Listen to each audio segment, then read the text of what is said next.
Bonjour à tous, bienvenue pour une nouvelle vidéo dans Christophe fait sa cuisine. Aujourd'hui nous allons réaliser une tarte au chocolat.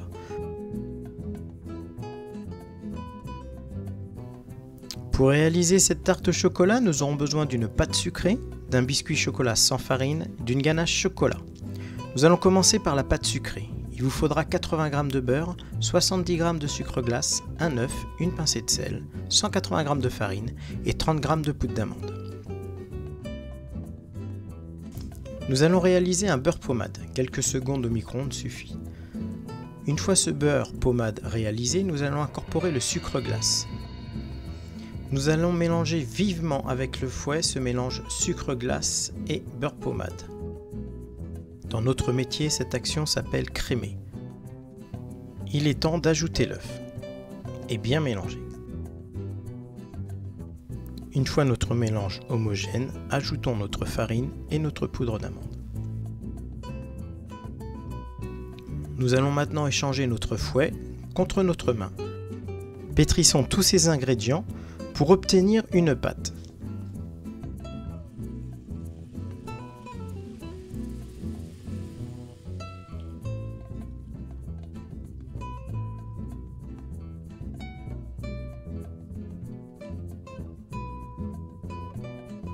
Une fois notre pâte réalisée, nous allons la phraser. Phraser signifie écraser une pâte avec la paume de la main pour la rendre lisse et homogène.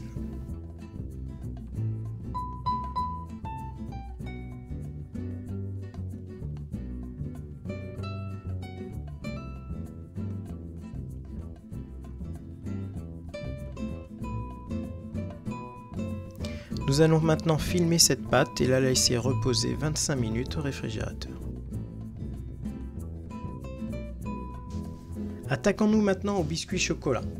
Pour réaliser ce biscuit, vous aurez besoin de 2 œufs, séparés en 2 blancs et 2 jaunes, 85 g de sucre semoule et 15 g de cacao en poudre tamisé. Commençons par monter les blancs. Rajoutez une petite pincée de sel pour faciliter le montage. Une fois vos blancs bien montés, nous allons les serrer avec le sucre semoule. Pour cela, incorporez votre sucre et mélangez rapidement pendant quelques secondes.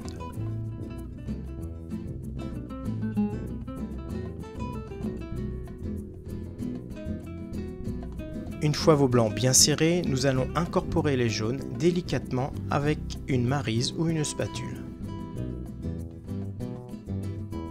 Puis nous allons ajouter le cacao en poudre, bien mélanger délicatement.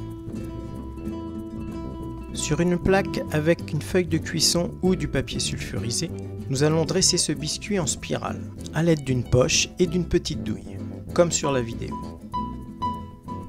Une fois dressé, nous allons l'enfourner dans un four à 200 degrés pendant 12 à 15 minutes. Une fois cuit, débarrassez votre biscuit sur grille. Maintenant, nous allons commencer le fonçage de notre fond de tarte. Beurrez un cercle à tarte ou un moule à tarte. Ensuite, vous allez abaisser votre pâte sucrée à 2-3 mm d'épaisseur. Une fois votre pâte étalée, vous allez la piquer à l'aide d'une fourchette ou à l'aide d'un pique-vite. Oui, cet appareil s'appelle un pique-vite. Rien à voir avec un rouleau de massage. Une fois votre pâte bien piquée, vous allez la récupérer sur votre rouleau et la déposer délicatement sur votre cercle ou moule à tarte. Ensuite, vous allez foncer votre cercle.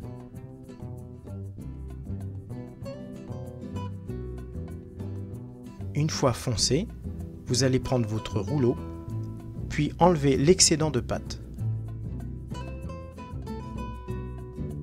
Mettons notre pâte au congélateur pendant 15 minutes. Une fois les 15 minutes terminées, nous allons enfourner notre fond de tarte à 190 degrés pendant 20 à 25 minutes.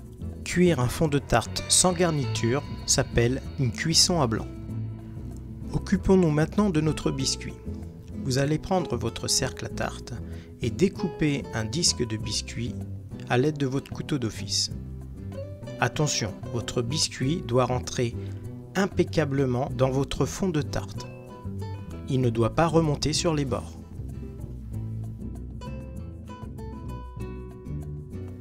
Il est temps maintenant pour nous de réaliser notre ganache.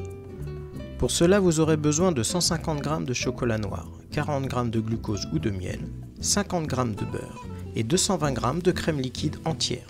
Dans une casserole, vous allez rassembler la crème liquide, le beurre en petits morceaux et votre glucose ou votre miel. Ensuite, nous allons chauffer tout l'ensemble pour faire fondre le beurre et atteindre un tout petit frémissement. Votre crème ne doit pas bouillir. Une fois votre mélange à température, versez-le sur votre chocolat taillé en petits morceaux. Mélangez en formant des huit à l'aide d'une maryse ou d'une spatule. Cette action s'appelle vanner dans notre jargon professionnel.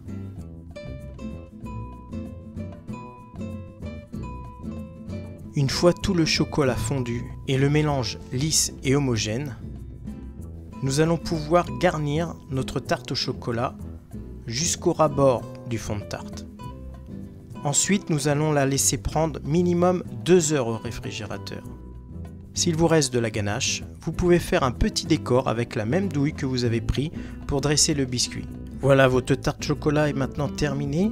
J'espère que cette nouvelle recette vous a plu. Si c'est le cas, n'hésitez pas à la partager. Vous pouvez aussi vous abonner à ma chaîne et activer les notifications pour ne rien louper des prochaines vidéos. N'hésitez pas à me laisser des commentaires si vous avez des questions. En attendant, je vous souhaite un bon appétit et je vous dis à bientôt dans Christophe fait sa cuisine pour une nouvelle recette. Au revoir.